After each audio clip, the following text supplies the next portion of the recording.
Welcome to Tips and Tricks. I'm Chris Wills, Director of Training at RDI Technologies, and today I'd like to demonstrate one of the new features in RDI Motion Explorer that allows a filter to be copied and then applied to multiple RDI recordings all at once. Many times I acquire 10 or 20 different recordings of a single asset in order to capture different angles, different levels of zoom, and maybe different frame rates. So when I'm analyzing data and making videos, I've often got quite a bit of work to do, making all of my recordings and videos look as good as possible for the customer. The software engineers at RDI Technologies have made my life a little bit easier by adding the capability to copy and paste filters to Motion Explorer. The process is simple.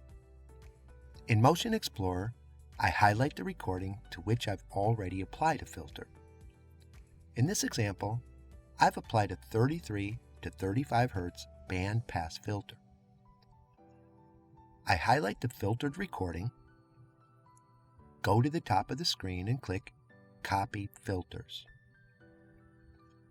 I then highlight the unfiltered recordings in the collection and click Apply Filters. This Apply Filters window opens, where I verify which filter I want to use, click Apply, and the software creates filtered recordings for each of the files that I had selected in the previous step. This is Chris Wills, reminding you to visit us on the web at www.rditechnologies.com for the latest motion amplification tips and tricks.